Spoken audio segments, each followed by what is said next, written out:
Hello everyone. Second lesson, periodic classification of elements. This is sixth video and we are learning Newlands law of Octave part second. मैंने कहा था कि Newland ने इस classification को music के साथ कंपेयर किया।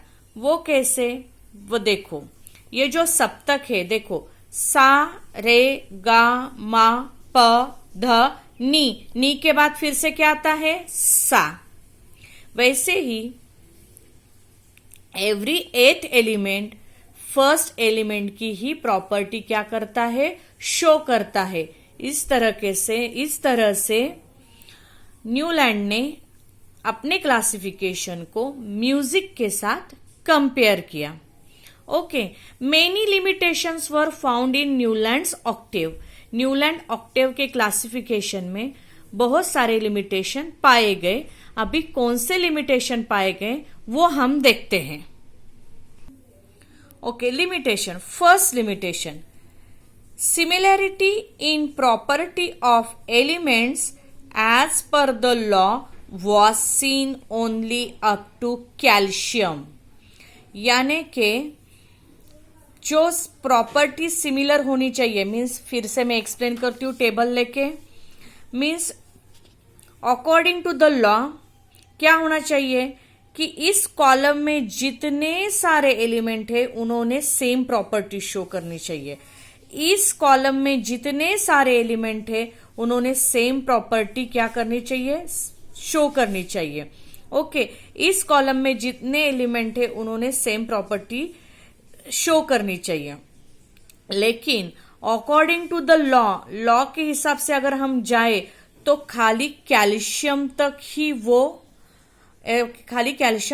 वो रूल फॉलो करते थे। कैल्शियम के बाद वो रूल फॉलो नहीं हो रहा था, खाली कैल्शियम तक ही वो रूल फॉलो हो रहा था। मीन्स ये तीनों की प्रॉपर्टी सेम हो रही थी, लेकिन उसके बाद जो एलिमेंट आएगा उसकी प्रॉपर्टी उनके साथ मिलती नहीं थी। मीन्स ये तीनों की प्रॉपर्टी सेम हो रही थी, लेकिन उनके बाद जो एलिमेंट्स आते थे उनकी प्रॉपर्टी सेम नहीं हो रही थी। ये तीनों की प्रॉपर्टी सेम हो रही थी, इनके बाद में जो एलिमेंट आते हैं उनकी प्रॉपर्टी सेम नहीं होती थी। ये कैल्शियम तक ही वो रूल सक्सेसफुली फॉलो हुआ। इन दोनों की प्रॉपर्टी सेम आ रही थी, लेकिन ये एलिमेंट जो कैल्शियम के बाद है वो उनके हिसाब से प्रॉपर्टी नहीं दिखा रहा था, डिफरेंट प्रॉपर्टी दिखा रहा था। सो ये लॉ सारे 56 एलिमेंट को लागू नहीं हो रहा था। Okay, this is first drawback. Second drawback, only 56 element known by that time were talked about. At that time, around one element was being discovered every year, and the element to be discovered were not considered. Means what? कि उन्होंने क्या किया, जो उस समय में 56 ही element discover हुए थे वो 56 एलिमेंट के बारे में ही उन्होंने बात की। लेकिन उस समय हर ईयर, एवरी ईयर एक एलिमेंट डिस्कवर होता था, तो उनके बारे में उन्होंने कुछ सोचा ही नहीं। ओके, जो फ्यूचर में एलिमेंट्स डिस्कवर हो सकते थे तो उनके बारे में भी उन्होंने नहीं सोचा, खाली जो 56 डिस्कवर्ड एलिमेंट है उनके बारे में ही उन्होंने बात की। ओके, ताकि हर ईयर एक न्यू एलिमेंट डिस्कवर होता था, उनके बारे में कुछ भी बात नहीं की। Okay, this is second drawback. Now third drawback, eight many places 2 elements were put in single slot, example cobalt and nickel. मैं फिर से टेबल लेती हूं। देखो, ये टेबल में आपको बहुत जगह ऐसे दिखाई देगा कि एक टेबल में 2-2 एलिमेंट है। एग्जाम्पल देखो, यहाँ पे भी है, यहाँ पे भी है, यहाँ पे भी है, यहाँ पे भी है।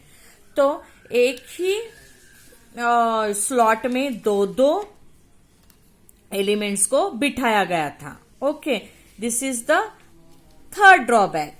Fourth, iron having properties similar to cobalt and nickel and was very far from them with the non-metal oxygen and sulfur.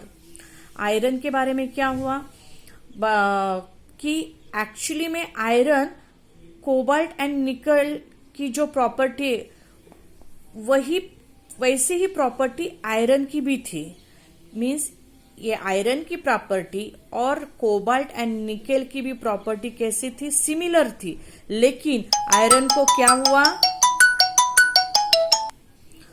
बहुत दूर उसको प्लेस मिली नॉन मेटल के साथ ऑक्सीजन एंड सल्फर. देखो मैं दिखाती हूं टेबल में. एक्चुअली आयरन की प्रॉपर्टी इनसे मिलती जुलती थी, लेकिन आयरन को कहाँ बिठाया गया, एकदम से दूर नॉन मेटल के साथ बिठाया गया. This is the fourth drawback. Fifth drawback, the property of the new element discovered later on did not fit in the Newlands law of Octave. जो बाद में जो कुछ भी जो न्यू एलिमेंट डिस्कवर हुए वो इस टेबल में किधर भी बैठ नहीं रहे थे. उनकी प्रॉपर्टी जो थी न्यू एलिमेंट जो डिस्कवर हुए थे later on did not fit in the Newlands law of octet. तो ये हमने आज पढ़ा Newlands law of octet. Okay, thank you.